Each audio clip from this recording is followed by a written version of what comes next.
I'm Commander Shepard, and this is my favorite podcast on the Citadel.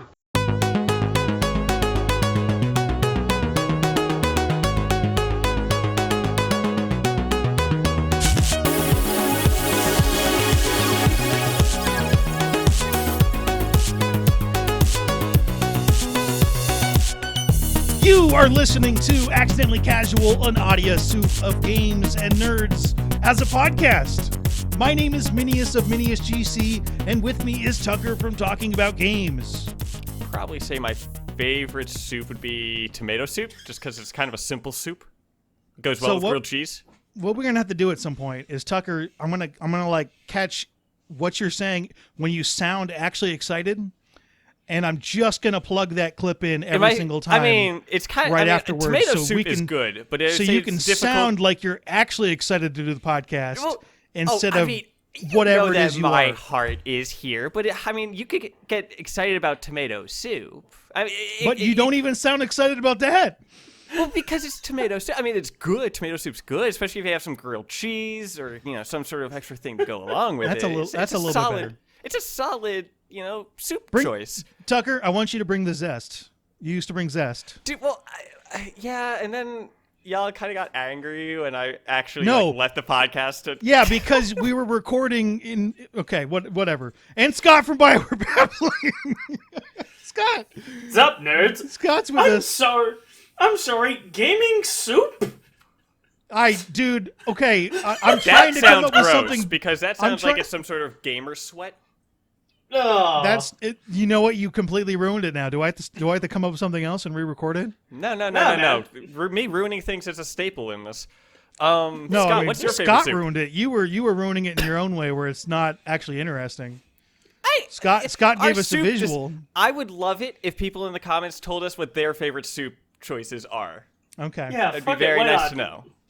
So I've been coming up with something different. It's a combination of 3 different words: games, nerds, and a podcast. And trying to mix them up, and I'm starting to run out of ideas. And I think the soup one is...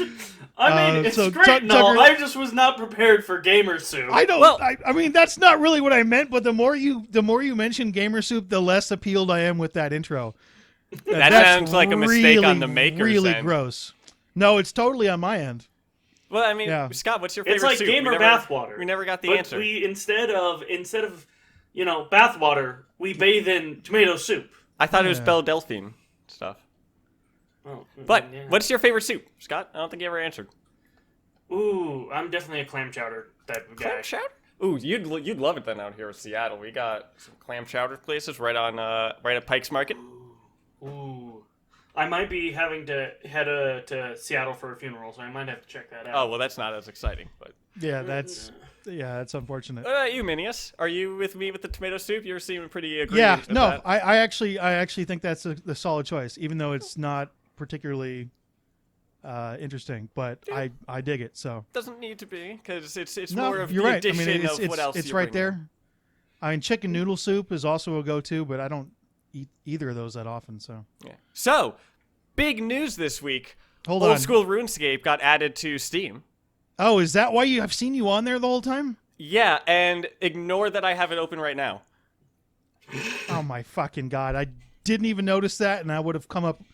I noticed that. Close it, Tucker. I mean, it's idling right now. It's care. running in the background with an idle bot running. Game that both of us are probably going to play together, which is very rare. Ashes of Creation, coming out at some point. Literally an MMO done by a guy who was an MMO fan, and then made a bunch of money and funded his own. It was made by one dude. Well, it's funded by one dude. It's not like a like a corporation or completely done off Kickstarter. The guy fully funded it himself, and is the creative director. How many people are working on it? Like, does he have a full studio? Or yeah, he's got a full studio. They're actually hiring right now. I tried to. You weren't qualified for any of the positions, apparently. Oh, right. I wanted to get you a job. Yes. Anyway, I think that's a game. Like, it's one of the few games that both Tucker and I would be like, we'll totally be into that. And what was it? Was that Ashes of Creation? Ashes of Creation, yeah. There's on PC? Extremely good. I mean, it's at the point where it's going to have a open alpha, not open, a closed alpha, but no NDA alpha coming up in the next couple months.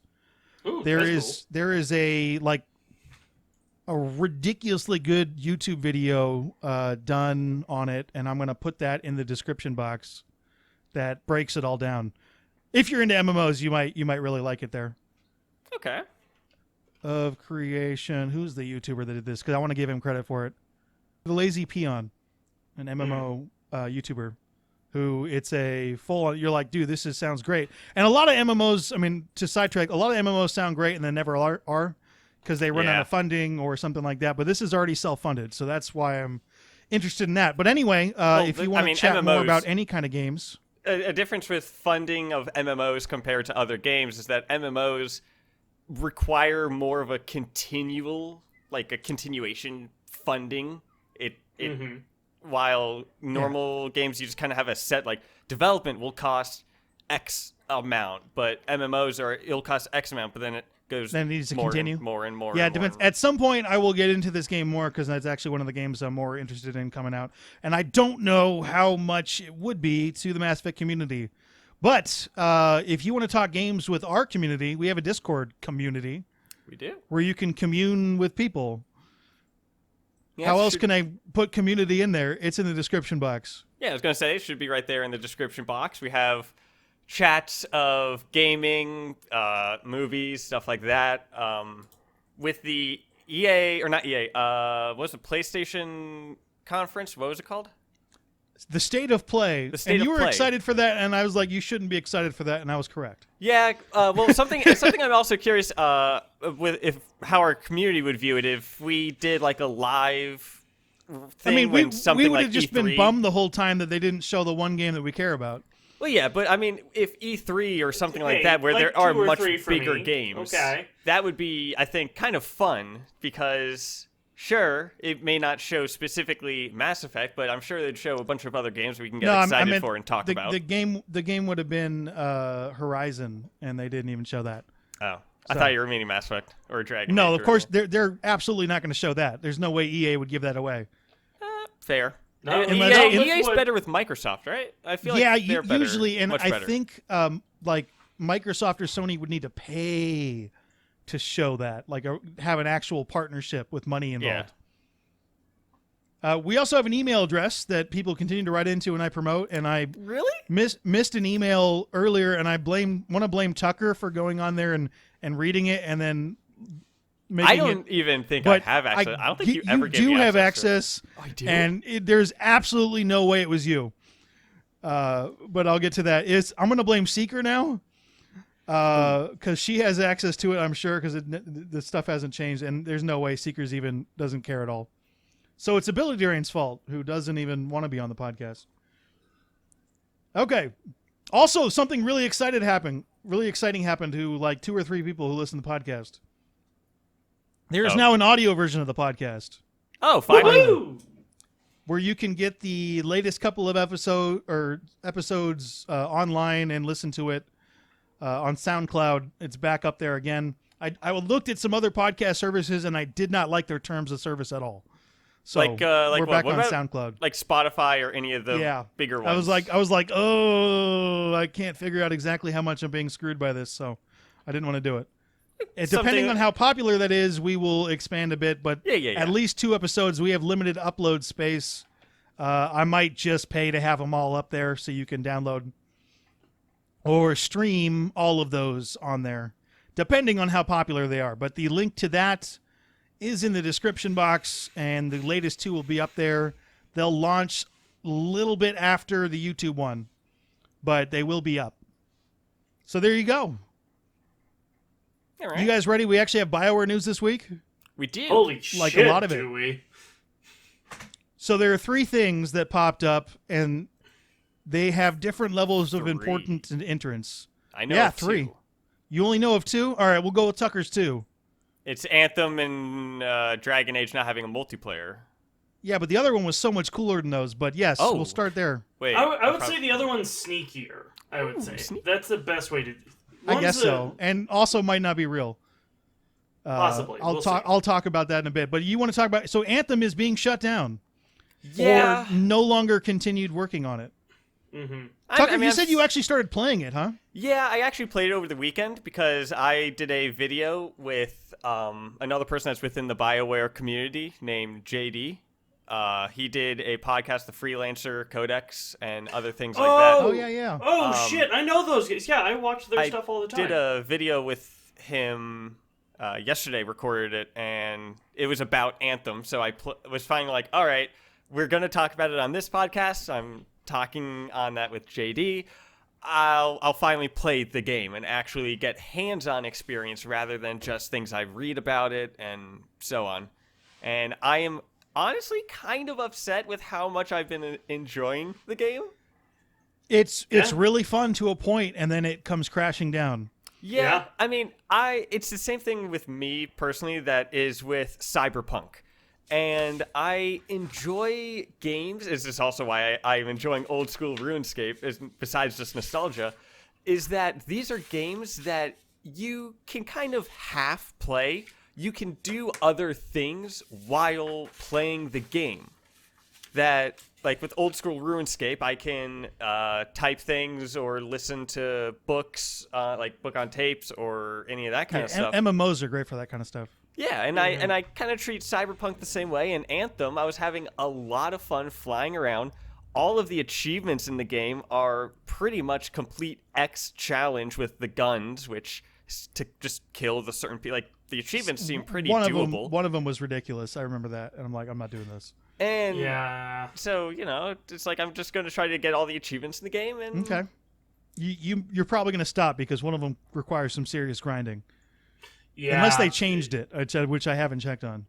I don't know. I know that it's not common for games to change their achievements. It is very uncommon. Yeah, there have been times. They may Siege, have reduced the level needed to reach the requirements for it.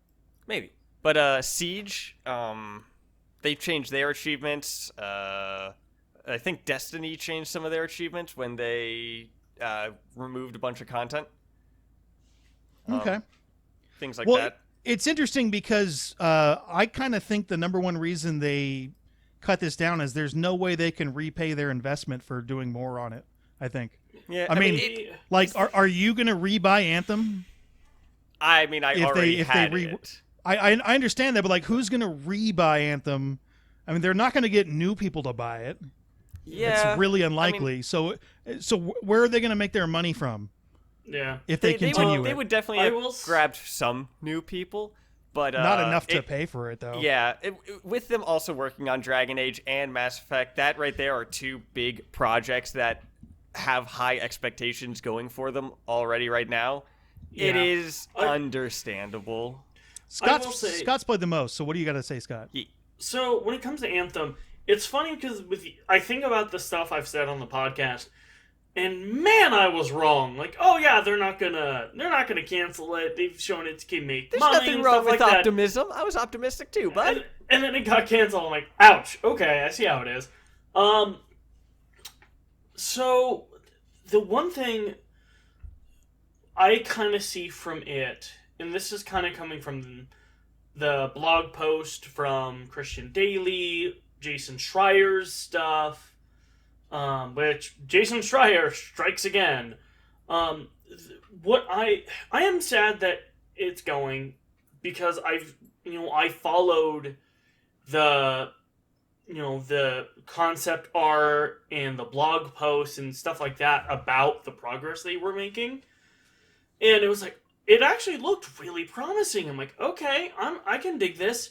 One thing I remember, a YouTube channel called Your Anthem kind of brought up, and I follow the same point as well, of the thing is that people got to remember is the video game industry has a very short memory span sometimes, and, in a year or two from now, they may be able to release it, and it might pique people's attention again. It's not impossible. Yeah, I will say though, my reason why, and this is again, I have not too much evidence for this, mostly on the grounds of the video game industry is way too secretive, and there's just a lot of information we don't know. I don't think it was money. I don't think it was because of money. My best guess was, if you read the blog post, Christian Daly brings up, the transition of because of COVID and how they had all of these plans for what they were going to do, and then COVID happens, and then they had to make the transition, and their productivity was affected by it, and which I encode that as our productivity suffered. A lot of companies did. I mean, I've heard every Elden single Ring. one, man. Elden Ring I was about to say, having that. There's not a single developer or publisher where COVID didn't affect their productivity. I'm not blaming them on that.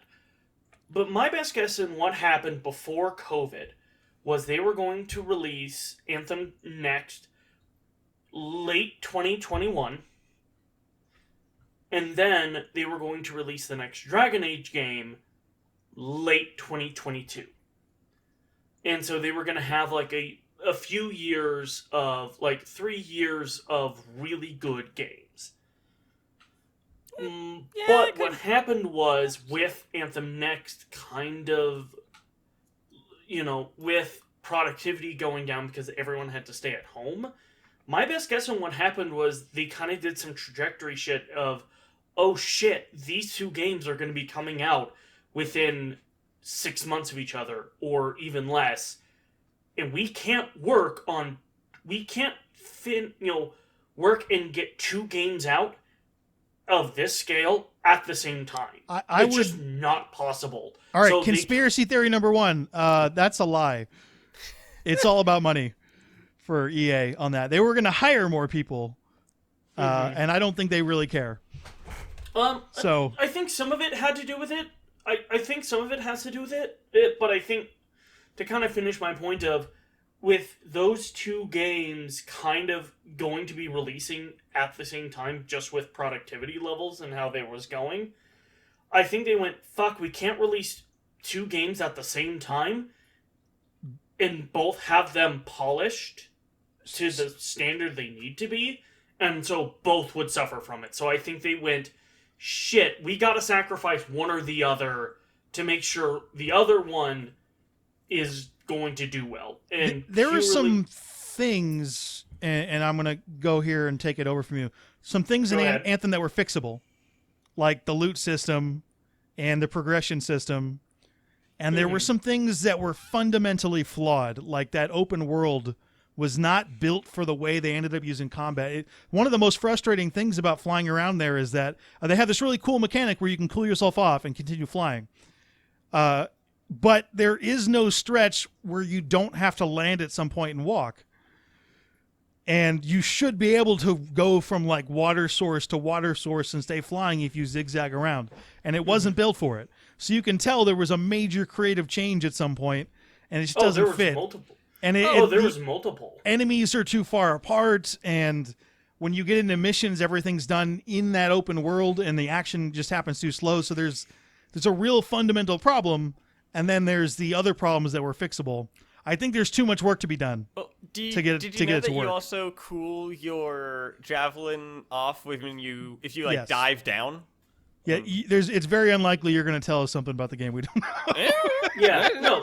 I also don't know like what they may have changed since then. No, Tucker, you are right. It was if they dive down, it doesn't really cool them off, but it stops the meter from increasing. Yeah, it's hard to use that to really continue going. You can also skim across water, which is kind of cool. I think if you go with the Interceptor, it's either the Interceptor or the Storm Javelin. You get all the mods for it that can increase flight javelin time. If you get like engrams and shit like that boosts, your range even further. Like, you can go as far as ways, but you can't go from one, unless you are a fucking pro and plan it out. I don't think there is a way. Minius, I think you are right. There is no way to go from one end of the map to the other without that's just poor design at that point. I don't know how you add a bunch of waterfalls, and really poor design is a little too critical. I mean, what basically happened is they decided, okay, we're going to have flying being major mechanic, and the world must have already been locked in, and they don't match enough. From what I read from like Jason Schreier's previous work, it constantly was in change of, oh, we're implementing flying. Oh, nope, we're changing it. Oh, we're implementing flying. Oh, no, we're not. And so the environmental and world design team had to constantly be changing out the world for the scale of like running versus flying. So they had to do that constantly. I think it's kind of sad that Anthem is a better Iron Man than the Avengers game. That makes sense though, because the Avengers game was it's always difficult to have multiple characters with completely different play styles that play together. So like there was such a cool concept. You can't really have Iron Man be Iron Man and then have Black Widow be Black Widow, and they're just too far apart. Well, I mean, there's a first for everything, and especially with how the Arkham games have been and the Spider-Man game, there was some hope. For that Avengers game. That's true, but those would all be better off if they were just focused on one character and gameplay for that. That is an opinion, and also could be wrong if someone proves me wrong at some point. The Avengers game is also another game that's kind of heartbreaking. Like, here's before you go off on a side tangent that's not actually related to what we're talking about. Is it a good move to stop going Anthem forward? Because I mentioned on either last podcast or the podcast before. Bring something up of. Yeah, but I never trust you're going to stay on topic, so I have to cut you off. That means you're learning, but no, I'm still not done. Would you? I'm cutting you off as much as I can. You can. Fine. I'll let you go after this. I said Anthem is a good move to cut off Anthem and focus on the other two games. Do you guys agree with that? I think so. Mostly on the grounds of I am in the belief of Anthem was going to come out too close to when Dragon Age 4 was going to come out, and that was going to negatively hurt Dragon Age 4 and Anthem. So I think that's why they cut it. Was like, if we cut this, then we can pour all our resources into... What's the crossover between Anthem and Dragon Age, though? Not much. Yeah. Well, and I think that's also one of the reasons is there isn't that much there's not much crossover, but what is BioWare more known for? MMO stuff, which everyone keeps on forgetting. Oh yeah, by the way, SWTOR's a fucking thing. And or their single player stuff like Dragon Age and Mass Effect. So all right. Do we let Tucker talk about his thing, or do we just completely Yes, you do. So do the thing, Julie. So like I'm thinking about other games that are akin to it, like other kind of open world RPG kind of games that when they launched, they also had issues. Like Destiny, when that game came out, it was fun for the first 5 hours or something like that, but then you realize that there really wasn't much endgame stuff, that the story was lacking and all those issues, but it was still given time and given the ability to update and for new things to come out, which is something that Anthem... Well, BioWare has been kind of steered away from because of Anthem's original reception. And other big games have had that issue, like Final Fantasy XIV or Elder Scrolls Online. Both of those games launched not in the best of states. 14 was awful. But, now they are more popular than... Yeah, the one thing with that, and actually... In Destiny was it ran really well and was polished. It just was the content issue. Anthem was not polished at all. No, it wasn't. Was there crashing and stuff on it? Like, it was bad. Okay, yeah, no, that's a bit different. Yeah, it wasn't the worst game I've ever played, but it was bad. Is that Cyberpunk? There was polishing issues. There's still issues when I jump back in like a month ago to check it out. What, Cyberpunk or Anthem? Anthem. Oh.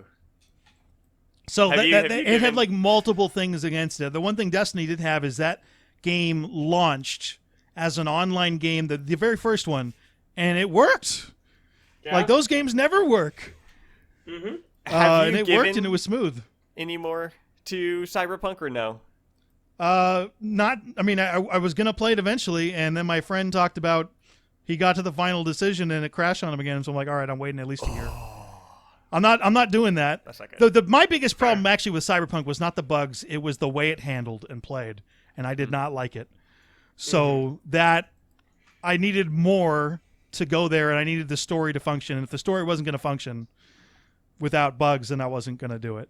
But that's kind of a different thing. With Anthem, with Anthem not getting EA backing, but those other games you mentioned, there was a serious investment. Like, for instance, with Destiny, there was already $1 billion committed by Activision to make that work. So they were going to make that work. Well, And EA has EA other does not outlets, have a reputation for sticking with anything. Yeah. Well, I mean, you also have to remember, BioWare also, at the time, developed one of the most expensive video games in the world, which was SWTOR. And took that a while to work, and that might have been... You saying that's profitable. Do you have an actually good source on that? Because I don't... The only source that I really have is an earnings call that happened earlier in 2020, saying that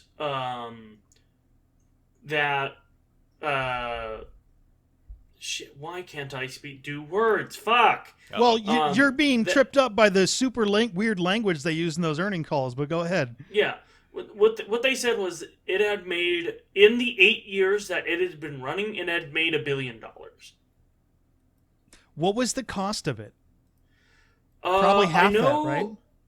No, it was 200. But then you add the marketing, which doubles it. That's why I was saying half that.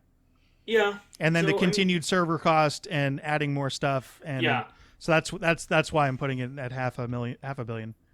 Yeah, I would probably say they would be close to that. Yeah. Yeah, but the thing they don't tell you, and they're really sneaky with stuff, and they make things sound like they're doing better than they're doing because those earning calls are designed specifically for investors. Yeah. And you don't tell investors, "Hey, we suck." You want to tell them a nice story. Yeah. You want them to know that they're... So, like, I really want to know the Andromeda number's bad, and I don't think that's ever going to happen. Probably not. No. Well, and even if you look, one thing that a lot of people were noticing was Anthem was talked about a little bit in their earnings, like quarterly earnings call, like when it first launched, and then like nothing for nearly a year. They really forced that game out way too early. Way too early. But I think there's something that needs to be said that BioWare should have used their development time more efficiently and kind of shouldn't have been wish-washy on stuff, but the idea of like, shit, this game is not going to be ready within a year and a half. Let's give it more time. Here's a question that was written into accidentallycasual@gmail.com that's related to this, at least a little bit. Do you think that BioWare/EA will return to the Unreal Engine for their RPG games? Frostbite can't seem to handle RPG games well, and it's been years since they've been trying to tackle this issue with no success. Have they said what engine Dragon Age is? Have they actually? That's a good question.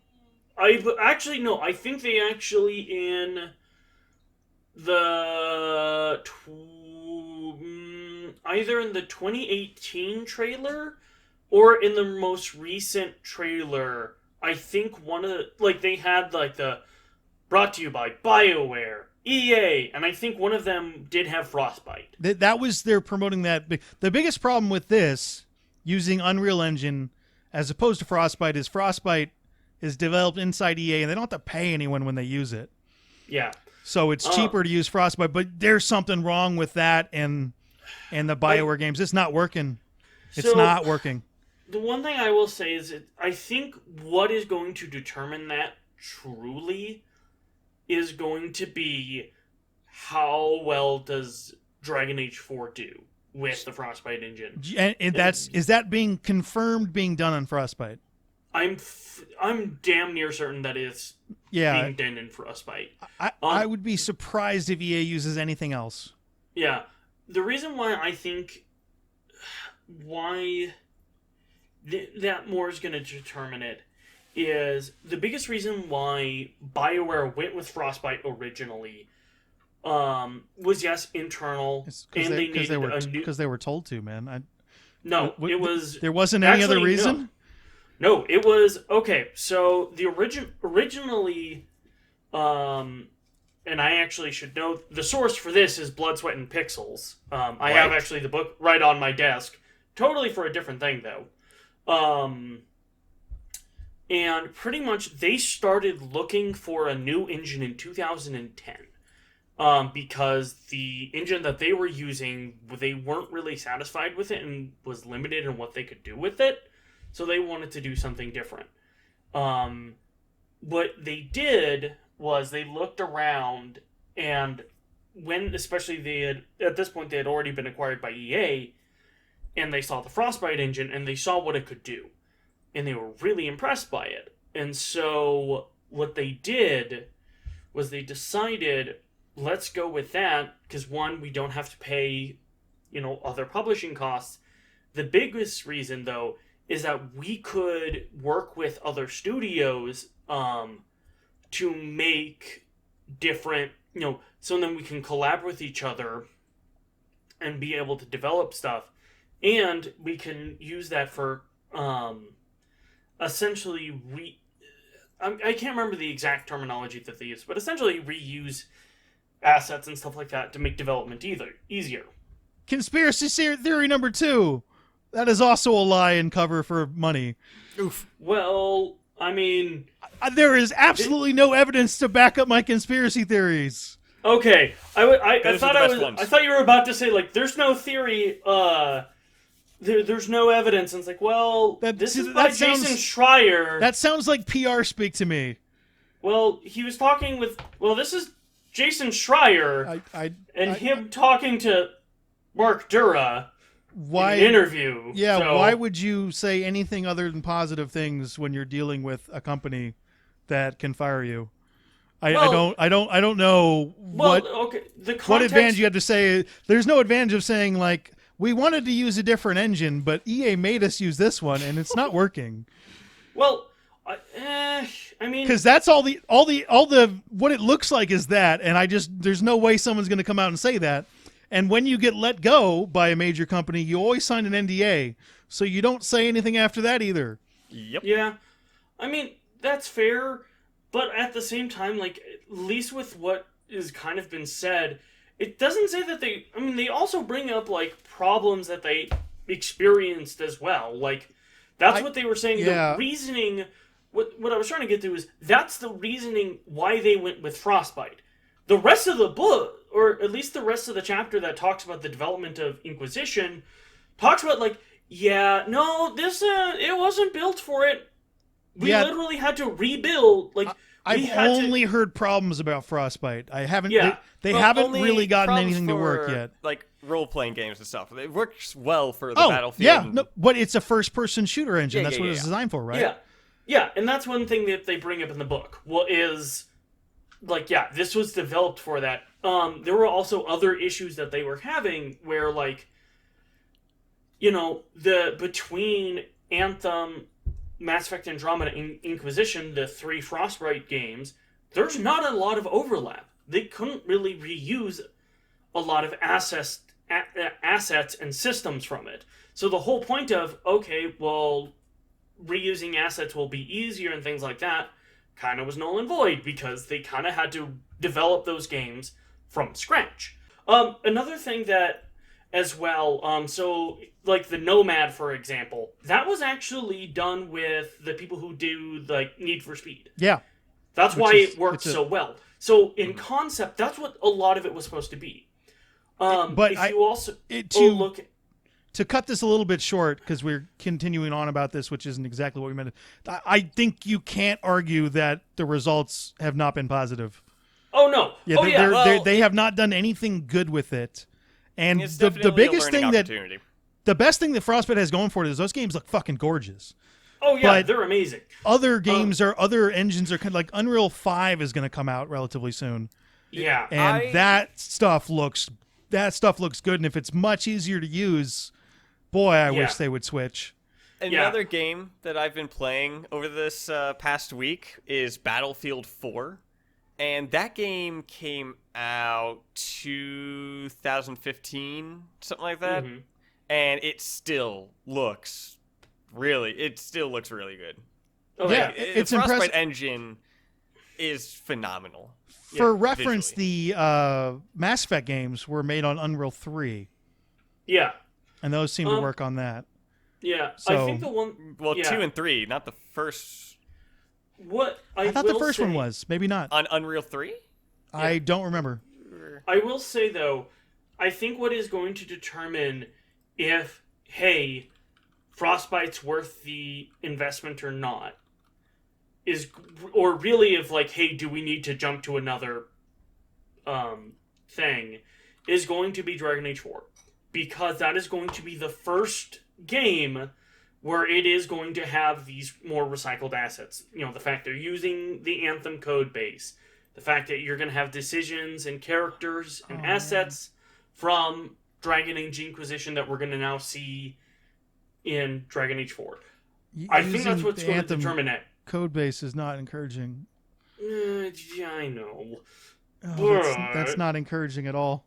Yeah, well, and That's that the least also- encouraging thing I've heard about. Yeah, so which, far. I mean, we could also use this as a good transition to talk about Dragon Age 4. Transition And- point. Dragon Age 4 news.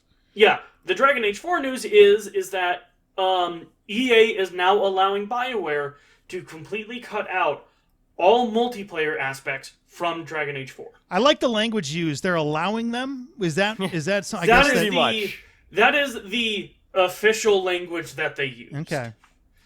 Which, Well, EA said something about just in general being more open with their game, with their Publishers. companies and stuff. That yeah, and if they're you- gonna They- they're gonna they kind of like back need off to of it. turn around their PR badly, and that's a good way to do it. They've been Yeah. doing that. I feel like EA. Yeah, definitely, no, that's fine. I mean, they've Well, had yeah. to after fucking the government was Tho- going at them a few years ago. yeah. You kind Lots of of governments are can going only after go them, actually. up from there. Well, I think you also can see with things like Respawn Entertainment, and Star Wars Uh, Jedi used yeah. used Unreal 4. yeah, was That a game good worked. That was a good yeah. game. Very good also, game. Also just the fact that those were the titles that, like, if you look at like Apex Legends and Jedi Fallen Order, those are two companies. And I don't know if did Respawn also make Jedi Fallen Order? I don't think they did. Yes. Yes. Oh, they That did. was their. I mean, people said that was their first single player game, but Respawn is made by or was Treyarch, I think. Yeah. Not Treyarch. Yeah. What company? Whichever one did Modern Warfare 2. After that, they kind of. No, I think They- that's Treyarch. Yeah. Didn't they split That was off and Treyarch. form their own thing? Yeah. Yeah. The one thing I will say is if you look at like just Respawn, which their contract is is pretty much you can tell us what to do monetization wise, but we have full creative freedom. And we've kind of seen what they've been able to do, like with Apex Legends and now Jedi Fallen Order of like, yeah, you don't fuck around with the creation side of things. It can get profitable. Yeah, You- that is something, and this is why Sony, and I won't spend too long on this, has come out with so many phenomenal good single-player games, is they're very hands-off when it comes to the creative process. It is Yeah. the And anxiety on the Microsoft is investors' following that. Like, Microsoft's looking like they're going to do that, too. They're going to have some really good games coming out with them. Yeah. And good and it's the creative process is not handled well by executives. It No. never has Well, been. Well, and a good example of that, look at Titanfall 2. I'm Titanfall still mad 2 about that. Is a great game. Still but they mad about decided, that. let's meddle with it and let's have it release between I'm a so Call of mad about Duty that. game and a Battlefield game. Literally, those Right? three games came out within 2 weeks or Well, no, it 15 was, days. No, it was 1 3 week within weeks. each other. It was Call of 15 Duty, days, then it was Yeah. Oh, Titanfall, God. then it was Battlefield. Yeah, that's what I'm saying. 15 days. And Yeah. Battlefield is also an EA game. And so it is was Titanfall. such a bizarre decision. I hope that person was demoted at the very least. I don't understand that move at all. Oh, yeah. No, it's... They lost them so much money. And the campaign in Titanfall 2, short but That phenomenal. was very good. And I'm not normally a first-person shooter guy, but I enjoyed the shit out of that game. Each level had its own unique thing, and that one level where you bounce between the past and the present, and you use that to maneuver around. That was so cool. Oh yeah, no, I think a part of me is excited. Like, yeah, EA finally is getting their shit together, but like I read the interview with her, and it's always PR speak, and that's what they're gonna get because it's a major corporation. They're speaking to each other. They're using their own language. They're using business language. They're trying to deal with, with people funding the games and investors. And there is a very big reason right now that the best published games, and this is an opinion obviously, are coming from major console developers because they're making games not for profit but to sell units. So they make the best game possible, and that's why their stuff's coming out. And that's why you're getting great stuff from Sony. You've been getting it for years, and you're going to get some great stuff from Microsoft, and Nintendo's been killing it for like 30 years Nintendo with their does games. Whatever. Nintendo is its own But their thing. point is we're going to make the best game possible and use that to sell units, and it works. Yeah. To steer us back on topic, though, with Dragon Age 4. No! How do you go... Sorry, I'm being Tucker. Wow! My goodness! I will say, how do you guys think is this, if they are to cut all multiplayer from Dragon Age 4, how much do you think that's going to affect the development? Not at all. It's going to benefit it. Okay. I still think it's an additional team they have to do that, right? Mm-hmm. Like when the Mass Effect 3 multiplayer wasn't done by anybody inside the Edmonton studio. It just wasn't. That was the origins of BioWare Montreal. It was done outside. So they just hire more people to do. I mean, I guess the answer is not absolutely nothing, but it's not anywhere near as big as people think. I guess the difference is you can take those resources, paying those people, and put it into the single player, but the multiplayer usually is designed to be profitable enough to run itself. So I don't think it's as big a deal as people have been hoping.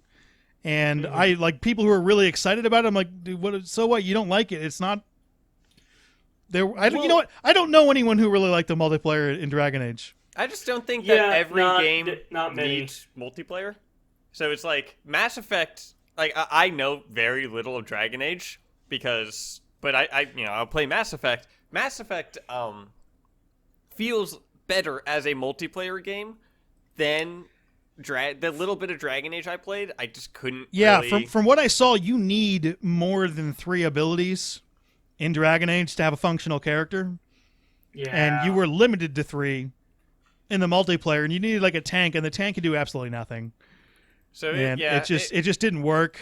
While Mass Effect, it just felt better, as well as the gameplay of the kind of cover-based shooter lends itself better to that. I think Andromeda would have killed it if it wasn't so bullet spongy and the abilities did more damage.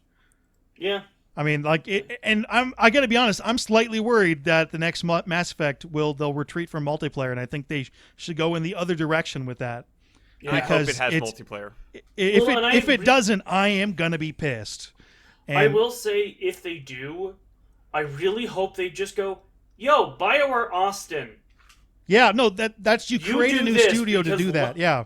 Yeah, like last time we tried to really try to make it, we made Anthem. So, basically, and this will be a good discussion maybe for another show, is the potential for a multiplayer version of Mass Effect that runs in conjunction with the main single player. Yeah, I've seen that before. That's basically like you put out something not necessarily like Apex Legends, but along the same motto. It's free. And then you come out with the other thing, and it's just a multiplayer that runs itself and is separate, but in the same universe, running alongside it. I still have the idea that I'd like of something akin to Far Cry, where you can join your friend and you essentially just have access to the open world and all that stuff. You have access to side missions. The only thing that's locked off are main missions. But I feel like that'd be kind of fun, because then you're essentially just going around the Mass Effect universe with your friend in co-op mode. That could work. But I'd still prefer to see that just separate. Well, I'm curious to see, because with Halo Infinite, they're going a similar route where the multiplayer is going to be a free-to-play thing and separate from the campaign. So I think that if that does well, I think EA and BioWare are really going to look at that and go, shit, if Halo can do it, so could we. Well, that's kind of how the industry was. It's a way for Mass Effect to continue if they don't get the single-player games to work. It will not be popular with everybody. Yeah. I'm aware of that. It never is. Yeah. But it's a way to continue interacting with those species and races and do stuff, and it's preferable, I think, to doing nothing. Yeah. But Well, that and is also the a nice thing separate is- thing. So that's my concern based on they're cutting off Anthem, they're cutting off Dragon Age multiplayer. I think those are both moves that are probably correct, but I am nervous now for Mass Effect multiplayer. Yeah. And I that's wasn't fair. before. One point I also want to bring up was they had 30 people working on Anthem next. So they're probably going to get diverted to working on the next Dragon Age game. That's what I would gamble on. I think they flat out said that. Yeah, they probably did. and I'm I just wish I was misremembering. confident they're going to do that, but that's what they flat out said. Yeah. So the one thing I will say is, I mean, like 30 people isn't that, like, in a development studio, that's not that much. In a major one, yeah. I think like, the I Master mean, like- Chief Collection, not counting testers or anything like that, counting actual development team, I think when I was working on it, there was like 3 or 4 people working on it at that point. Because they were just kind of like doing bug That's a fixing remaster though, and right? server stuff, while the other companies were doing the actual remaster of Halo Reach. But actual like 343 only has like a couple people. But kind of. overall, and I just assume remasters are a little bit easier to do. But then again, my knowledge there is they're not. easier to maintain. And... I would say that's fair, but the Master Chief Collection is way more extensive than any other remaster I've ever seen. All right, let me. Final Fantasy VII, but it's not finished. That's also not a remaster. That's a remake. That is a remake. Fair. Fair. They And redid the whole also- game. They just used the same characters. And some of the also, plot. Final Fantasy VII doesn't have multiplayer.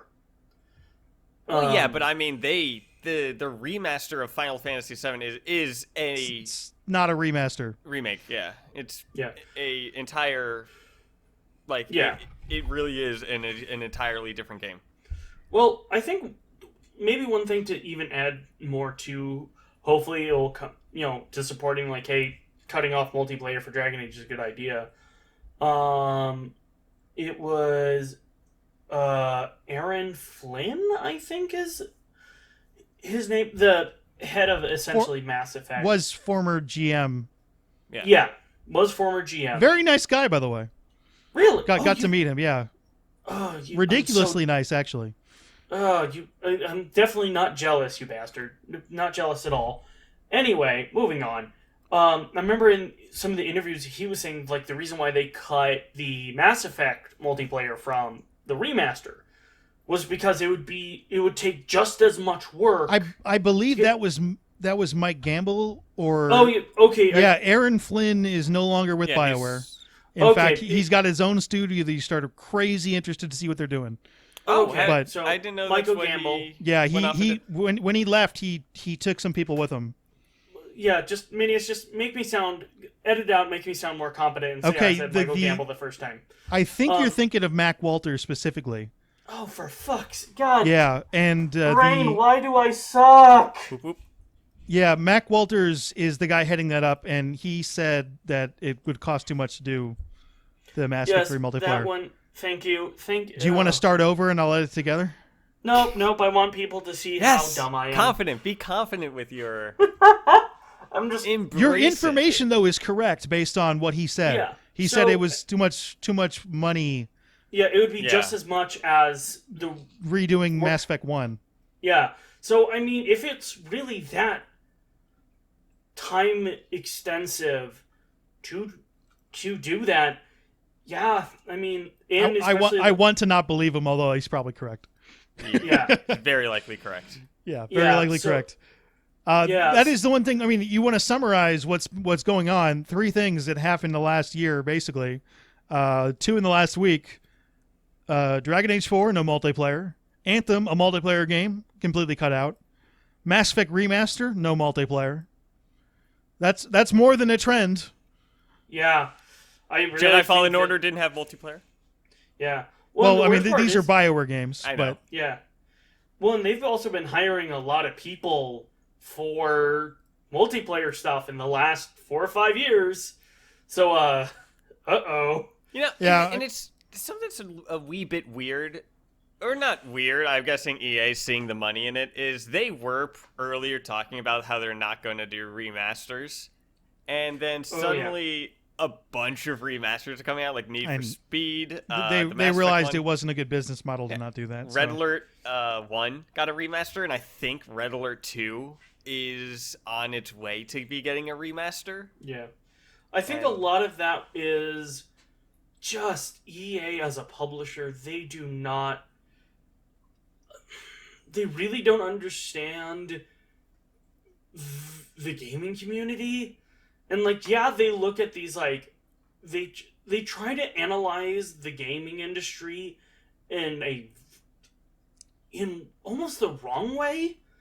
In where it's like, I don't even know where they get some of their fucking information. To counter that, that is 100% correct when it comes to gamers, like, look at it. Their actual profits are up every year. So, from a company standpoint, they're doing very well with their Switches. It's just not consumer-friendly at all, and at some point it's going to crash. Yeah. Yeah. Or not exactly crash, but it will get to a point where it is no longer as profitable as other... Quite possible.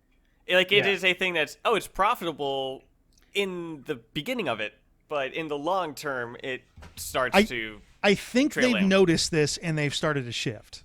Yeah. But, well, I mean... You know, it's a good thing to be able to recognize if you're doing something wrong and be able to fix and address it. Something I don't understand.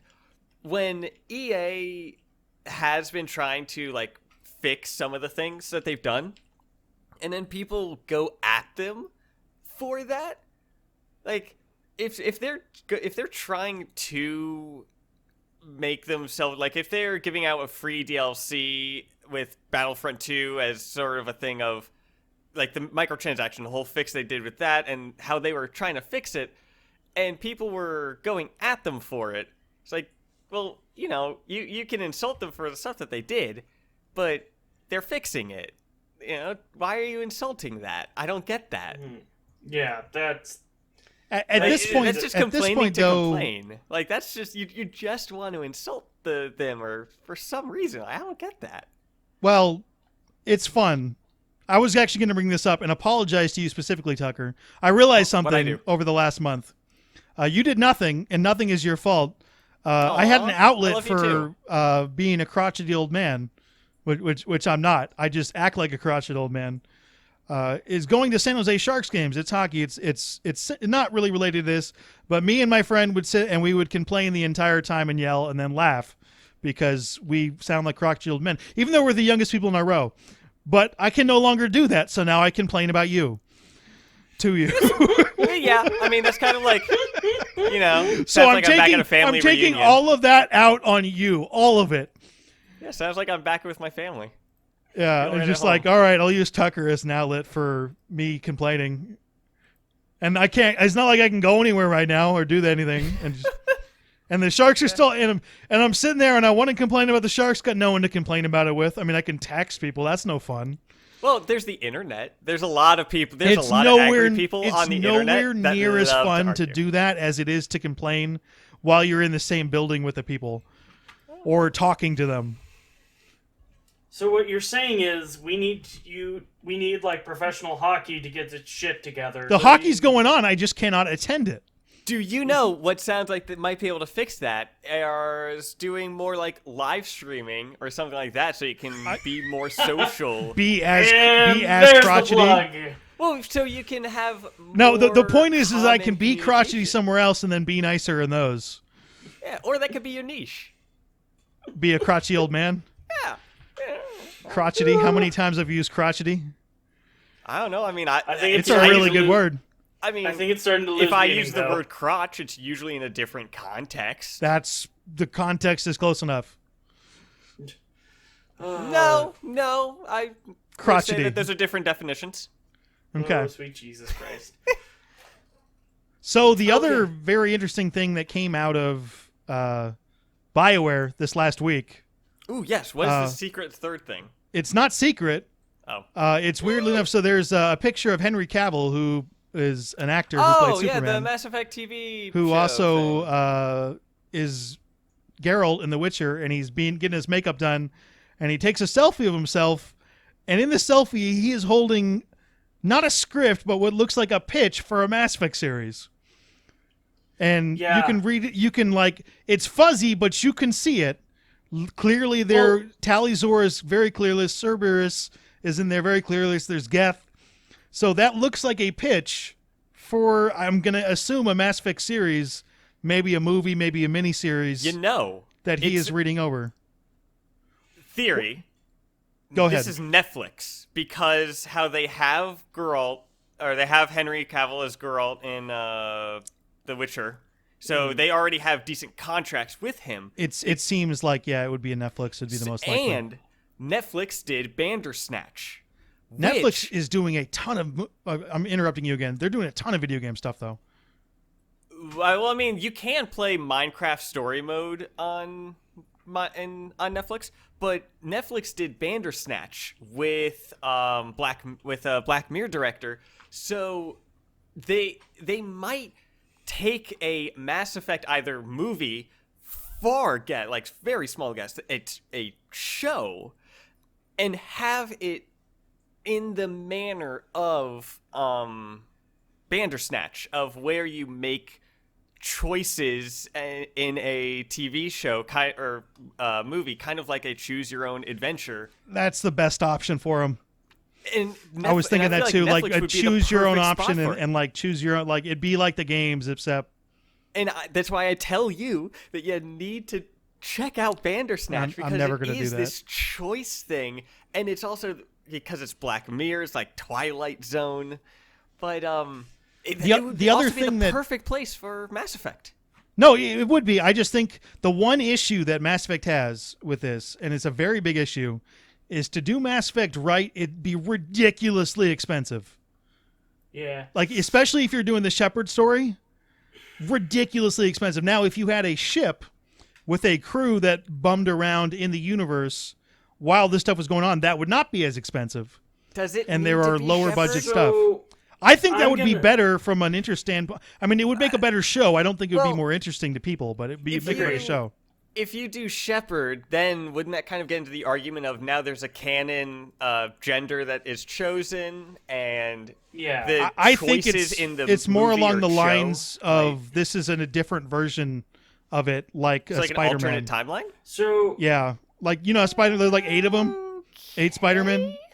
Yeah, well, yeah, but I just wouldn't Spider-Man? know of a video game doing that, because there's some video game. I mean, there's some video game adaptations, like the Assassin's Creed movie and Tomb Raider and stuff like that, but Halo has had movies that are canon. But I would consider this, especially being done by somebody else, as just a different version of it. By the way, Netflix Or what out if it's right a live now, action version of Paragon Lost? That would not be as interesting as you think. And also doesn't have Tally in it. Or it does have Cerberus in it. Doesn't have Cerberus is in it. Doesn't have the Geth, I believe.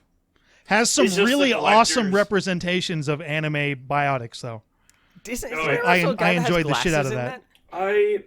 It's a story of James Vega, basically. Yeah, but I think there's a character that has glasses in that, maybe. Either way, what he has in his hands does not back that up at all. It looks very specifically either a Commander Shepard story of something about what Tally goes through, somewhat similar to the way the Quarians do in the Carpathian books, the second and third ones, where Quarians have issues with Cerberus. Yep. It could be taking place like maybe a few months before Mass Effect 1, and Henry Cavill isn't exactly Shepard, but he... You think he's a Quarian? With a British accent? Yes! Come on, please. Please make it work with the weird British Quarian accent. I'd be totally okay with that. What's the point of having Henry Cavill and his pretty face inside that suit, though? So are you not telling me that man would still be fucking gorgeous in a Quarian suit? Are you telling me he still wouldn't be? So you think you would be able to see through it and, like, everyone would just fall for him anyway? I mean, like, I think so, because everyone would be, like, the scrawny little Quarians that we see. And then we got fucking Beefcake McGee, who's like,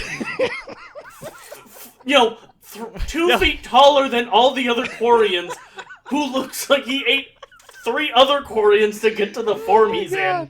And he'll be like, which one Henry Cavill is. It just pans across. There's just that big bulk one standing out.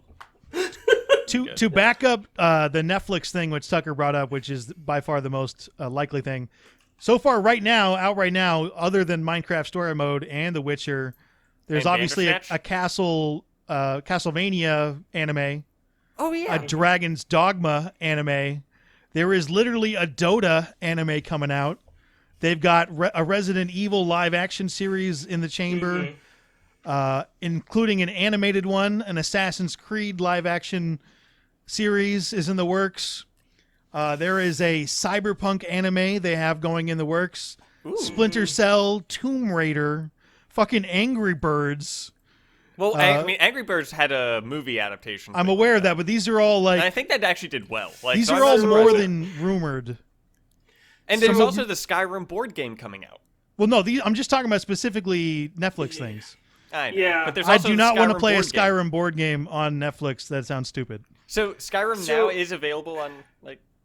Yeah. I'm going to bring up a bit of a controversial opinion. Okay. Here. Let's see if you hit my conspiracy theory, which was... It's not going to be at that level, but okay. But no. Let's see if I can go 3 in a row. So, 1, I think Henry Cavill's a good choice. He really For does... For what? A Quarian? Yes, as a Quarian, or just anything in Mass Effect, though. God, to see him as a Quarian would be fucking great. What about a Volus? Yes, even better.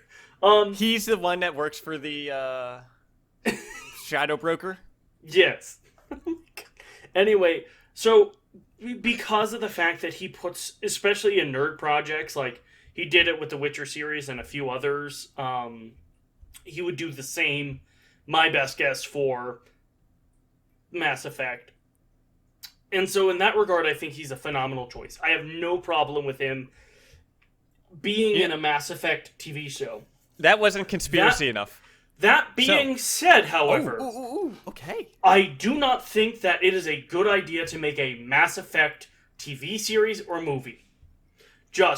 I think it's a bad idea and damn near a waste of resources. So, it depends on who funds it. Wait, why? Who's like, if Netflix pays for it and does it themselves, it's not a waste of resources. But yeah, it's Netflix's resources. Why do you think a movie or a TV show wouldn't work well? Okay, so the problem I have with video game adaptation, so going from video game to... It's because they're garbage. I mean, that, yes. They're all garbage. That. But the reason why they're all garbage, or one of the biggest problems with it is, when you go from medium to medium, it can have certain benefits and downsides. So a really good example is with books to movies. Books and movies works because there are aspects that are in a book that just can't be done like a movie can. Like, a good example is in Lord of the Rings, fucking J.R.R. Tolkien talks for 5 pages about the description of a tree. But I love those books. yeah, they're great books. But for a movie, that would literally be a panning shot. Yeah, I mean that's fair. There are pros to doing that medium because they're different enough that a book can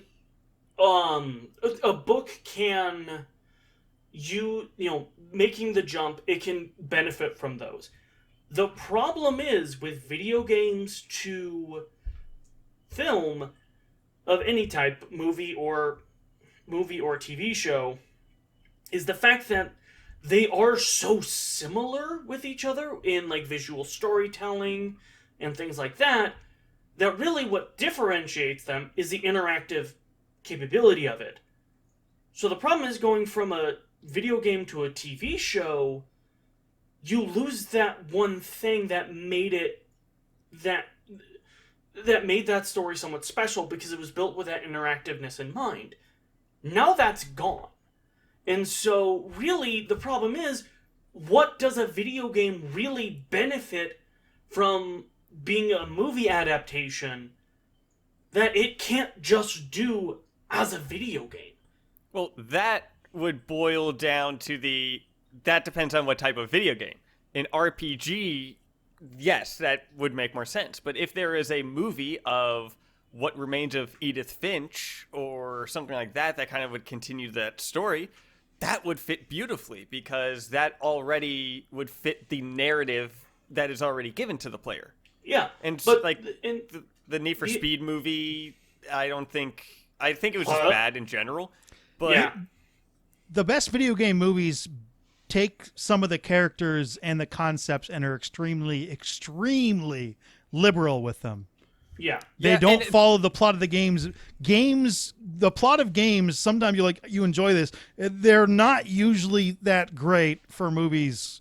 They're just weird. And that is the same issue that the comic book industry had with movies too, is people like directors and stuff people know who Batman is, but then the director doesn't really understand the comics or stuff like that. They just know, Batman's dark or something like that. And it's a completely off character than what is actually shown in the comics. Let's give him bat nipples and a bat card. Yeah. And so it then pretty much was just waited until directors did come by who grew up with comics, who grew up reading them and understanding them, rather than someone coming in from the outside and trying to make a quick buck. Well, and now we're at the point of video games, because comic books were the 40s or 30, around that time. Video games started around the arcades around the 70s and stuff like that. So now we're at that point where people who grew up with video games, and which is part of the reason why Witcher was pretty good. Detective Pikachu, I've heard, was pretty decent. Some of the more recent stuff is better. I don't want to get into Witcher was actually kind of a mess. It was fun to see Geralt in there, but it was an adaptation of the books, and they changed so much from the books, and they made a bunch of really poor decisions. I just heard that and it was the structure was a disaster, even though the action was fun and the characters are fun. I would say I kind of disagree with that, but we won't dive down that rabbit hole. Okay, that's a separate topic. I mean, I want to get into it, but you're right. There was a conspiracy. Separate topic for another day. The other big issue I have with movie to, or video game to movie specifically, is the fact that you also have to remember, how much do these things cost? A major blockbuster film is gonna cost roughly $100 million, not including, marketing and shit. Well, video games are more expensive. I think that's an under-budgeted major film at this point. Exactly. You need like 250 to hit that, and is just as much in marketing. Yeah. So you're talking about a $500 million investment. Yeah. Now let's compare to... Yeah. Now let's talk about video games that are now at that point, they're costing about the same as blockbuster films, generally. They're a bit more expensive. Yeah. Maybe. But also, if you look at the profitability of video games, Yeah. And it's really profitable. Like, the video game industry is hugely profitable. Best example, GTA 5 making $1 billion in 2 days. Yeah, exactly. So, if you think about it, okay, so why would I have another studio, because it's not going to be Netflix solely funds it. There's no way in hell that's what they do, man. Netflix, not only do they pay the people who own the rights to it, but they fund it entirely. BioWare would have to do absolutely nothing other than make money off this. Yeah. That's the big thing. And it also reaches a audience that may never have reached Mass Effect to begin with, just simply people who don't play video games. But that's fair. And I guess my point I always had was that was before Netflix would come in and pay for all of it, because before that, movie studios would never do that. They would think, oh, fuck no, if we're gonna do this, you're paying for some of it, we'll pay for some of it, and then we're gonna move forward. If that's the case, there's absolutely no reason for BioWare to do this. Oh yeah, exactly. Yeah. Which is the point you're making, right? But I don't think that's the case, but if it is. Yeah. But if Netflix is just going, we will do production costs, we'll fund most of the bill. We just want a cut of the revenue that is made from it, and you will get your cut. If that's it, there is no reason why BioWare and EA should go, fuck yeah, let's do this. You ready for my conspiracy theory? Okay. All right. Ooh, I get three. I trigger 3 conspiracy theories in a row. I love it. Well, this is because I have one too, but you do yours. This is the for fuck's and sake. I'm quite Tucker's ones are stupid. Actually, mine are stupid too. Mine will be adorable. This was an intentional leak by Henry Cavill, and this thing 100%. is not real, or is in the very early things totally designed to get excitement for the remaster going. Oh, you just. So this is not actually remaster? something that's going to happen. This is something like literally he could have been paid to do this by EA BioWare. This is not a real script. This is just trying to drum up excitement for the remaster coming out in a couple months. I think the leak part thing that could be because it's really difficult, especially nowadays, to differentiate between a legitimate leak or something that was a hidden marketing ploy. They've gotten so damn smart at. Oh yeah, absolutely. That one, it's almost impossible not to say that this wasn't on purpose. But because the way he's holding the pieces of paper. Oh, and the fact that Henry Cavill isn't smart enough to know that. Oh, we don't know how smart he is. What do you mean? Well, yeah. Well, no, but are you telling me? Just listen to his accent. He's obviously smart. Naturally. But are you telling me he's not smart enough to not know that hey, if I take a picture of a leak of a script when I am under NDA and put it on my social media, that I am not going to get sued into oblivion and back? Especially if it's I'll just slightly fuzz it. It's if you're really blocking it out, you put people a black edited the image. Yeah, people edited the image and just took the blur out of it. That's why we know about it. Yeah. By the way, this is not a script. This is it's a synopsis at best. Yeah. Probably a vertical, not a vertical slice. I don't know what it's called. I would assume. I'm assuming it's a pitch for a show, and that's it. Although there are quite a few pages there, but. Yeah. With the video, fun Henry fact, Cavill's smart enough; he wouldn't ever do that unless this was intentional and he had, permissions and shit like that. Fun fact: the game industry has things that are called vertical slices, which are kind of every bit of the game is set up and can kind of be touched and worked on, but it's not actually fully in depth. And that is kind of something that is used to pitch to publishers and stuff like that. Mm-hmm. So it's kind of I guess with Mass Effect as an example would be you can have your character move around, you can have your character shoot a gun, use one type of biotic, maybe one type of hacking thing, but just kind of showing this is the idea that we have. We don't have every biotic set up, but we have an idea, and here's one of them, lifting them up off the ground or something like that. Yeah. I get you on that one. So, neither of y'all's conspiracy theories are fun enough. So, my idea That's not a good idea.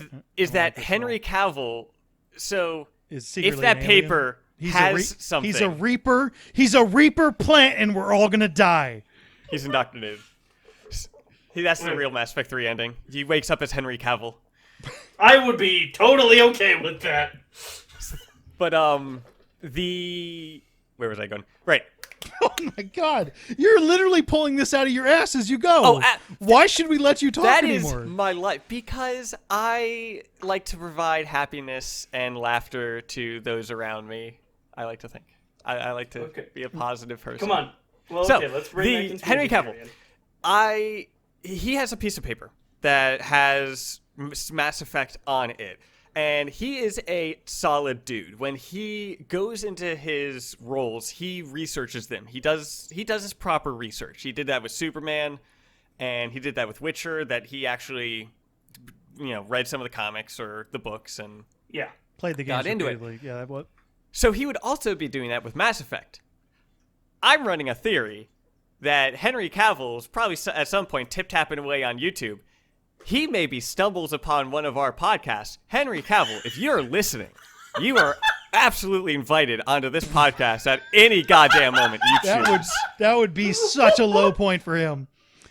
That'd be like I'm not talking about him. I'm talking about the high point for us. Was your conspiracy theory a fucking pitch to Henry Cavill to get him on the show? Well, if he's doing his research, he might stumble across. We don't know. There is a chance, and if he is there, Henry Cavill, buddy. No, that's true. We can just send us an email. We can make it happen. We will make it happen. Like it'll be good. We'll absolutely. We could talk about Mass Effect and stuff like that. We could talk about whatever the fuck you want. But I'm afraid I'm going to ruin this pitch, and I don't want to. I was just thinking, the most likely scenario of them coming out with the Mass Effect TV show is to make Mass Effect fans angry, including us. It just seems like the way it's going to be going. But maybe. We'll see. Convince me otherwise, Henry Cavill, and come on our stupid podcast. Gorgeous man. This has turned into a little bit of a pathetic stretch here. It's okay. When you're this. When you're a small little bunch of creators, we can do shit like this. The panic only sets in and when he says yes, he's like, let's make this happen tomorrow. And we're like, oh my God, what do we do? Yeah. Anyway, so shall we move on? See, I like my conspiracy theories. Your conspiracy theory of inviting him onto the show? Yes. It's great. Mine that you think bring results. You know that it's so unlikely that you called it a conspiracy theory. Minius, if it happens, though, we get to be friends. All right, fine. Joke's on you. I'm like friends with Henry or something like that. All right, fine. Okay. Moving on. We're going to shift into some more Mass Effect stuff. There's a question that I missed that I blamed on Tucker and absolutely was not his fault. Oh. So I'm blaming Seeker Cat, and it was not it's her the thing fault. that you talked about earlier. It's like you set it up to bring it back later. It's like payoff for that, like foreshadowing. So something like James wrote into accidentallycasual@gmail.com, which is where Henry Cavill's going to go soon. If Mass Effect Andromeda were to continue, where would we want the story to go next? As in, like, location-wise, or as in... Plot-wise, I'm assuming. So I actually got a theory as well with Andromeda. This is not a theory of where it will go next. It's where would you want it to go next? Yeah, well, kind of. So or at least how I would like them to wrap up Andromeda. That's how they have to do. They need to wrap up the first plot. They didn't wrap up anything. Yeah. But y'all go. I'll bring in the big guns later. Okay. All right. Well, we got Big Guns McGee over here holding up the rear. He hasn't thought of what he's going to say yet. Come on. No, he teased it, but has no clue what he's going to say. Minius, we can't. No, we can't. We can't ruin. I mean, do you want me to do mine right now? The most interesting thing they can do is go into the Jardin and have them have a weirder more interesting than it was reason for doing what they're doing, and have that be the main plot. That's the most interesting direction, and that's something that should have been solved already. But that's my opinion on that. Yeah. There are lots of other story threads they can go to, like the Benefactor, although, but that one is the biggest thing they set up and never knocked down. Yeah. Where I would want it to go, and this is going to be a little bit shooting for the moon, but fuck it, why not? This is all hypothetical. I this like is Andromeda that too. Style. I like that. I would like if they could somehow tie Andromeda and the Milky Way story together somehow. Oh no! I mean, I don't know how they would do it. Yeah, I have a pitch in my head on how they would do, like, tie the two together somehow. Is this another show in and of itself? Oh yeah, 100%. All have a pitch for Andromeda too. No, mine is not a pitch. It's more of a. Do we want to make this a topic in another show? I'm totally down. Okay, sure. Why not? To develop a full pitch. I was actually going to do a video on what I would have done with it, and this would be a precursor to that, I guess. But yeah, I would have. Yeah, thanks, James. James, by the way, has not played the trilogy yet, and is going to. And asked me what to look forward to that. And I'm a little afraid we're going to spoil the entire thing for him if he's still listeing. Well, James. Actually, question, James. James, over an hour into the podcast, stop listening, quick. Yeah, I was about to say, James, how have you not, if you've been a longtime viewer, how have you not been spoiled by the ending yet? Yeah, I mean, I yell out spoiler all the time without actually a bit worrying about. He just may not have played it, but he may know the story. Yeah, or has he said that he doesn't? It'd be interesting to go into playing a game knowing the entire plot ahead of time. Well, I don't know if I have like a little gist of it, but not the meat, not the details. A lot of people jumped into Mass Effect 2, skipping Mass Effect 1, and then reading about that. So yeah, it probably would work. And I'm about to tie that with my pitch, which I thought we were doing another segment on another show. Well, I mean, you're gonna forget what you just made up. Probably. All right, or think of something better. I mean, who knows what tomorrow brings? But so say Dragon Age does well, Mass Effect, the new Mass Effect does well. A few years has passed now. Obviously, at that point, they're not going to go back to the game of Mass Effect Andromeda. That it's already been a decent amount of years, and then in addition to, if Dragon Age does well and Mass Effect does well, and they actually have faith in BioWare and giving them more flexibility in what to do. So as a way to wrap up Andromeda, they do something akin to when Mass Effect 2 got released on the PlayStation 3, because Mass Effect 1 wasn't out on that. It came with a kind of like a choose-your-own-adventure style thing in the beginning of decisions in Mass Effect 1 that sort of played out a story.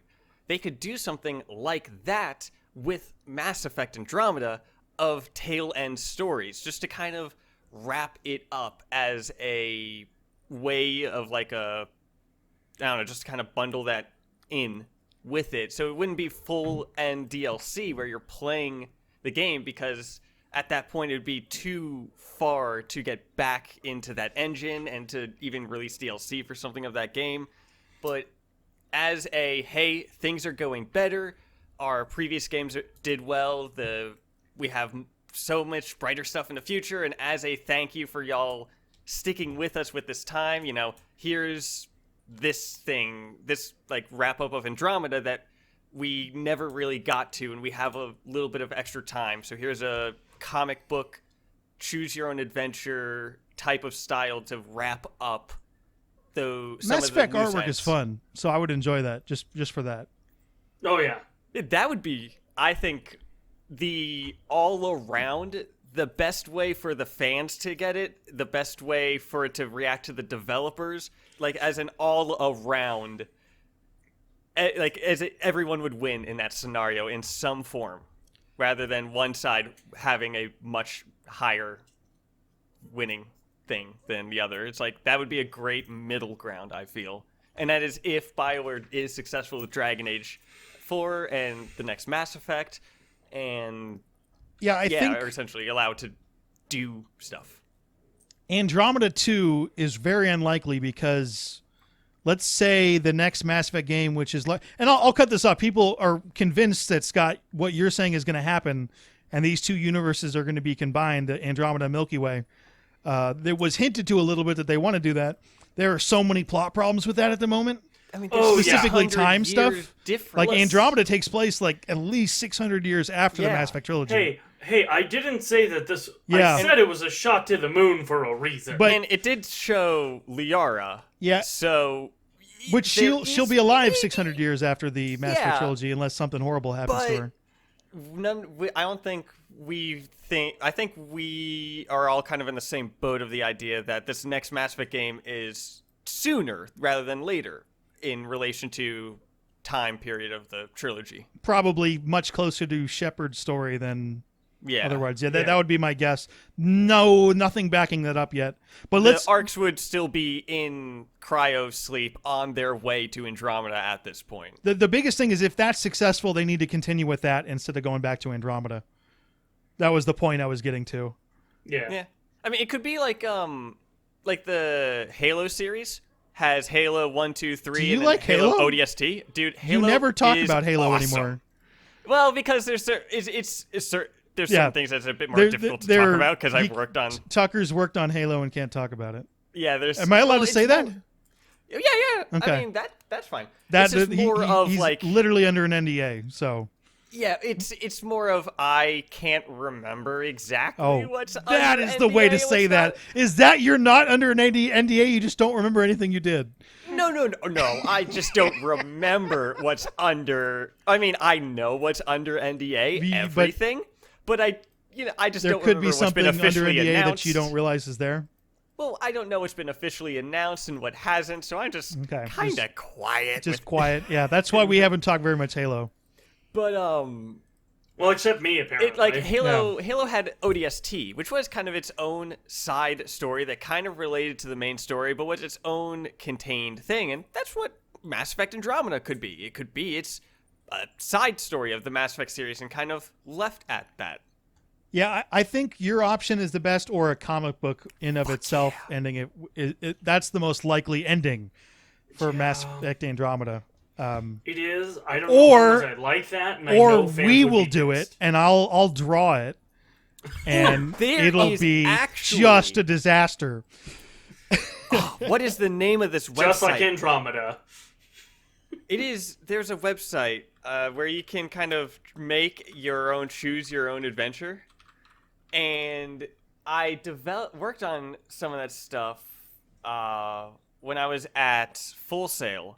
It was like one of the things. It was just a website where you could type some basic programming, like it would be brackets to create a separate text box, and then when you ran the actual site, it would play your text, and you could click and choose and make your own adventure that way. So we actually can do that. Oh, not with the artwork though, because none of us are talented enough to do that. Yeah. Imagination. I can send people a picture of the best picture ever drawn is a black and white pen drawing of a whale, and it's not good at all. I mean, they say, at least with horror, that like the best thing to do is to never show or to like not show. So we just wouldn't show anything? That's pointless. We don't show them anything, and they wonder how horrifying our images really are. Yeah. All right, let's shift things a little bit. I ran a tournament, and I say ran in the past tense because by the time this podcast goes live in the next couple hours, it'll be over. A Mass Effect recommendation tournament. And even though this thing is almost done, neither of us, we don't. The final poll will be so close that it could be a tie. Yeah. Between Dragon Age Origins or Knights of the Old Republic. To tie it up. Which you didn't even know what the game was when we started, but you voted for it anyway? Yeah. Actually, by the way, very impressed with how many people voted for Knights of the Old Republic. It is the most Mass Effect-like game out there. checks the most boxes. That The Witcher was going to make it to I the did end. too. I'm still kind of saddened by the choices because Origins and SWTOR is, like I don't know. I was very surprised to not see Witcher 3 win. Like, well, it got like third. Those are still games that you expect. I was still hoping for something like Starflight or some sort of other game. It's a popularity contest, Tucker. There's no way. It is, and it's so sad. What the most surprising thing about this is that not only did The Witcher 3 not win, which I really expected and says something about the state of where CD Projekt Red is. They're Henry not Cavill, anywhere near if you as come popular. on the podcast, we will make Witcher win. I'll rig it. I'll set up a Busted Ghost accounts. Is not only did it not win, it didn't make the grand final and got beat out by 2 BioWare games. So, I initially we were going to have this final runoff, which is the last post, the grand final, to protect one of the BioWare games against The Witcher 3, assuming the vote was split. But the vote was split, and both of them still beat The Witcher 3. That kind of blows my mind. I saw that, and I'm like, I was very surprised on that. There's a lot of anti-Witcher 3 stuff saying it's not good for Mass Effect game. It's the best dialogue game outside of BioWare, and it's more modern than the Old Republic and Dragon Age Origins, and that's why I would... Actually, by the way, in my recommendations, based on that final, where the order it finished in was Dragon Age Origins finished first, followed less than 2% by KOTOR, then The Witcher 3 and Horizon Zero Dawn. If I were to vote those, it would literally be in reverse order. I'd have Horizon Zero Dawn at top, then The Witcher 3, then KOTOR, then Dragon Age Origins, which I thought was interesting. Mm-hmm. Oh, yeah. By the way, we have decided we're going to do a full video with our top 10 recommendations based a little bit on this tournament, but mostly on what we want to do, and we'll get some of Tucker's weird games in there. Yeah. Like, rather than it being a podcast, it will be... Just a regular video that normally in the style we do. Yeah. Mm-hmm. Scripted. Yeah, somewhat. Scripted and edited, where I don't sound like a fucking idiot that can't remember names to save my life. I'm still going to sound like that. Yeah, well. I mean, interesting. Like everything kind of went how I expected until that last thing. Yeah. Which is, I do think if we did this, either last year at this time or 2 years ago at this time, Witcher wins. Cyberpunk would have won. And Cyberpunk really damaged their reputation, and nobody is as excited about those games as they used to be. Mm-hmm. Well, which is fascinating how fast that turned. Cyberpunk doesn't change anything about Witcher 3. I don't believe that's true. The internet's stupid. Yes, there's that. I am meaning as a game, like, nothing changed. It is still the same story, gameplay, everything. Like, it's the same game. So I don't understand when people suddenly, like, change their perspective on past games because of decisions that the companies have made. It's just the way it works, man. I mean, it's human psychology, but why? I don't have a good reason for any of this stuff. One of the interesting, I ran a tournament earlier based on most anticipated game, and weirdly enough, Cyberpunk crushed that tournament.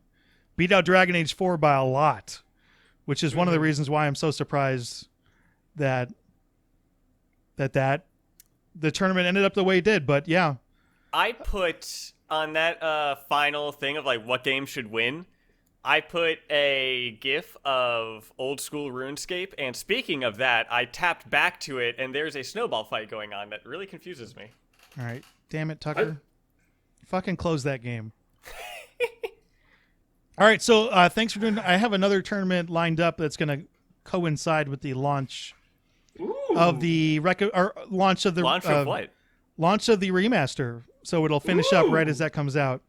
That's something that I think it's a Mass Effect specific. We still don't know when that is. There's a release date for the Mass Effect remaster, Tucker. Oh, there is. Oh yeah, it's March something. No. I knew it was in March. Tucker. I knew it was in March, but I didn't know if they gave a specific date. No, the date is in May. Yeah, May 14th. Right. Oh my God, Tucker, your mind is just a sieve these days. It is. I'm tired. Yeah. Anyway, thanks for voting. If the thing does end in a tie, they'll be co-champions. Yeah, just I am surprised that like Witcher didn't actually get there, because that was really what I was expecting. I think I lost in my Twitter following, which is the entire made up of this. I lost a lot of Witcher fans after Andromeda came out. So that's one of the things. One of the conspiracy theories that, aside from the Cyberpunk launching funny and dampening experience for past games, that's 5 conspiracy theories. I'd like to be right on at least one of them. Is that going to be the name of our episode? Just like something about conspiracy theories? I don't know. No, because I do not want to attract that crowd. Fuck that. I am going. No, we do want to draw them. I am going to attempt to have to in the thumbnail have a picture of Henry Cavill in a Quarian suit. I don't think I'm tired. And if I do that, then the name of the podcast will be something like that. Don't think I'm talented enough to make it work. Do you know what? It doesn't need to look good. And actually, there's like that. It actually peak. should look bad on purpose. I mean, there is that, not middle ground, but there is that moment where it is so bad that it is good. Like where it's bad and it's bad and it's good. And I can't hit that, man. I'm not even talented enough for that.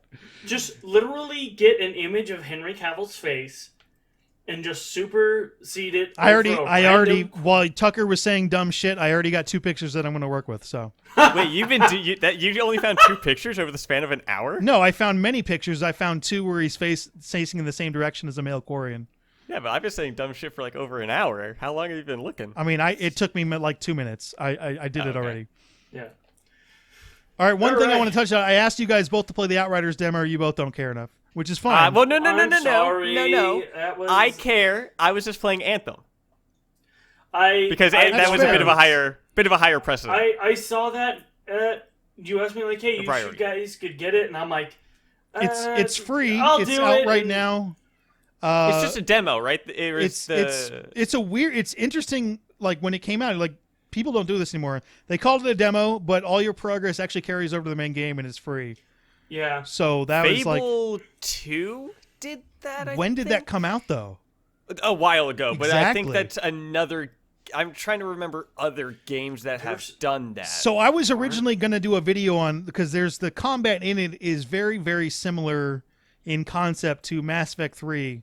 Mass Effect and building bit race. It's very third-person cover-based shooter, which I love those. And it's getting some weird mixed reviews, the demo. Where like, so the problems that it comes with is that as far as you're putting this in the same category of it's a co-op looter type shooter. So you're thinking Destiny, you're thinking Anthem, you're thinking The Division, and it's similar to those other than the fact that it's not a live service, so they're putting everything out there. Yeah. But also their end game and their loot systems sound so much cooler, and their story, they're actually trying. So there's more story in that demo than I remember in most of those other games.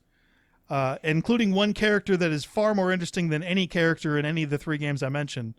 Mm-hmm. But, and this is killing some of the enthusiasm, there's some animation issues. The frame rate, during the cutscene specifically, the cutscenes are capped at like 30 frames a second, and the game plays at 60. So when you go to a cutscene, it doesn't look right. And then the frame rate stutters, and then the audio gets off, so they're talking at different times than their lips are moving. And you're just like, oh man, you're trying to promo the game. I want this game to work because I thought the gameplay was fantastic. I mean, it really, really was fun, especially with people. And just those things in general seem to be turning people off to it. And I was like, oh, you got to put your best foot forward, and they didn't do it. Yeah. Probably pandemic related. I would gamble money on it. But at this point, like, I can't recommend it to you because if the entire game's like that, it's gonna damage it. But the coolest thing they do is it feels like a single player RPG, but it's still in that same thing. So you will walk around and then talk to people like you would in a Mass Effect. And Anthem kind of did this, not really, but it has the same similar thing where you can jump right to the mission, or you can ask them a bunch of background story about the universe. Like you would do in Mass Effect, and get a bunch more information on the lore and stuff in that way. But from a personal standpoint, it's way more interesting than the other ones. It's just not polished, and the game's supposed to come out in a month. But I would like to get your guys' opinion on that at some point. and it is worth checking out if you're interested in anything. It's ridiculously dark. Yeah, I almost when I was looking at it, I saw it almost like it is almost as if like Anthem and Gears of War had a love baby, and that's what Outriders is. The people who made this worked on Gears of War. Yeah. Wait, what was the first game? What in Gears of War? Anthem and Gears of War had a awkward love baby. The plot seems a lot like a combination of Anthem and Mass Effect Andromeda, but it's not really, and it's more interesting than both. But then again, I'm trying not to get too locked in on what they show with it, because who knows if they finish this stuff. Like, we played Mass Effect Andromeda early, and we're like, look at all these cool ideas they could do, and they never finished any of them, which really damaged the game. But, and I mean... something that was also kind of sad when we got to play Mass Effect Andromeda was the multiplayer wasn't working. Yeah, that's true. But the idea is if they finish off some of these... There's one character that I'm legitimately interested in who wasn't interesting until the very last part of the demo. And I'm like, okay, this is already more interesting than all those other games story-wise combined. And the loot systems seem better because the loot is based upon actually making builds. And the universe seems more interesting, but then again, it's just too early, and that those technical issues are gonna piss people off, just based off my experience with Andromeda. It's already really must be desensitized to those because I am too. But I was looking and I noticed it, and I'm like, uh-oh, this is going to be bad. And then there were people going there like, the gameplay sucks. I'm like, you're out of your mind. We did not play the same game. I just, like, the crashes and bugs with Cyberpunk, I mean, they didn't bother you at all? It annoyed me, but it didn't take away from the game. Like, I must be just desensitized to It didn't crash on me. It crashed on my buddies a couple times. It crashed on me. Not like Cyberpunk, but I'm talking about Outriders. Ooh. But the point is that this game probably isn't ready and it's coming out anyway, which means their funding probably ran out. So is there no release date for it? No, it's coming out literally. It's coming out on April 1st, which is dumb. Yeah, this is like Tucker. Tucker's got a game coming out on April 1st, by the way, you suckers. Why don't you believe that? But it's a game I'm very interested in, and I think there's so much potential in this formula. But this is the first that actually looks like it has a world that they're trying to dive into in-game. There's a ton of Destiny lore, but it's not in-game. So, and the world's more interesting to me based on the stuff I got. Destiny always seemed kind of fake to me. None of these people in this one are any good at all. They're just nasty people, and the situation's just bad. It's basically, so the idea is, obviously Earth is dead and you go colonize a new planet, right? People have seen that before.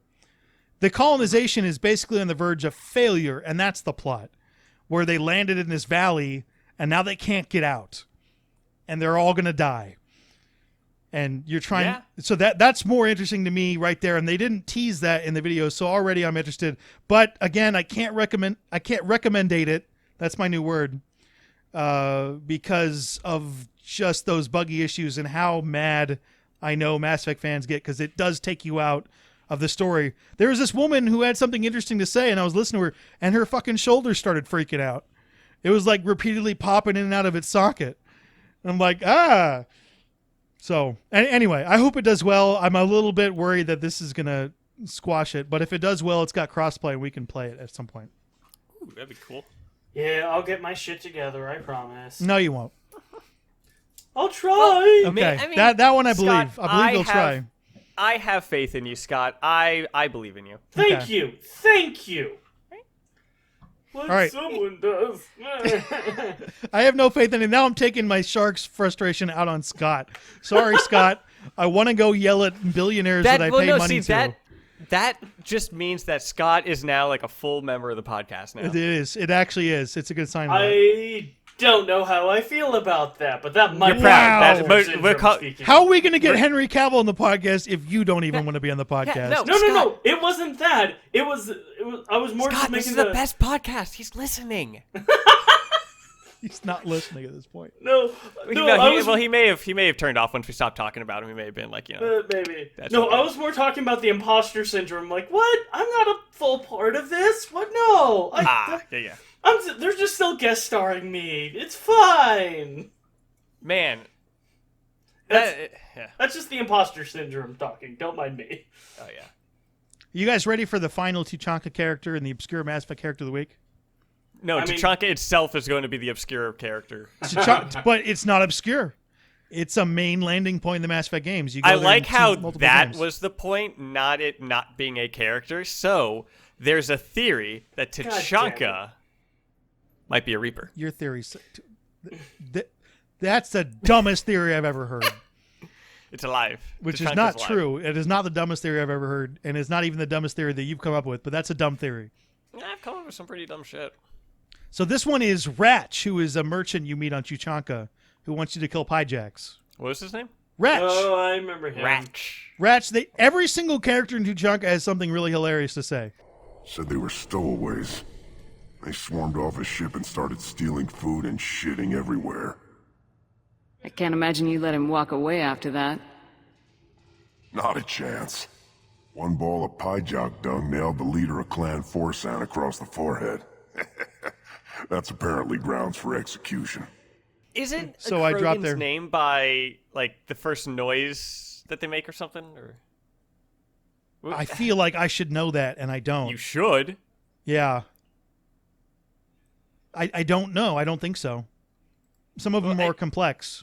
It's something of like the noise that they first make, or something like that. Like, because all their names are like those types of not sound like effects. Guttural sounds. Yeah. Yeah, I mean, there are some with more complex names. So, anyway, I loved being on Tachanka. It all started with a recommendation from someone, and I stuck there.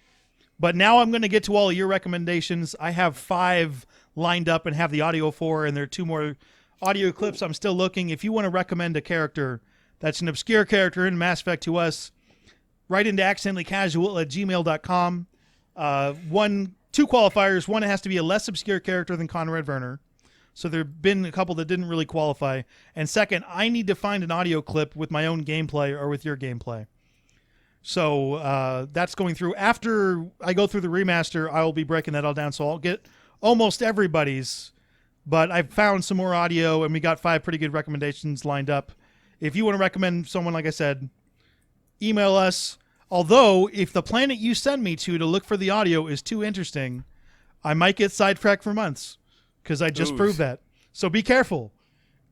Someone give him someone from like I don't think one of the most populated planets. You can't do better than Tachanka. Yeah, but I'm talking about one that's populated, so then you're on that area. I mean, like they gotta say something interesting. It's not like, I mean, I'll get off soon. I had a couple from Ilium, and that didn't stick me. So, all right, this has been episode number 26 or 29. Yeah, I was about to say, hold on, if you split upside down, it's 29. Why did I write 26? This is what you don't write the script when you're tired. Of the Accidentally Casual Gaming Podcast. By the way, we all have YouTube channels with stuff on it. Yeah, we do. If you want to check it out, we got cool Mass Effect videos and other videos. Tucker gets into Game Talk. We're all looking forward to stuff coming out. Scott does stuff on the expanded universe BioWare stuff. So check those out. There are links in the description box. If you want to chat with other Accidentally Casual fans, as we mentioned before, there's a link to the Discord in the description box with some other links as well. You can look at there. And questions can always be emailed to accidentallycasual@gmail.com or tweeted at me at Minius GC. So, we're going to be back next week, guys. Woohoo! I mean, we typically are. That's right.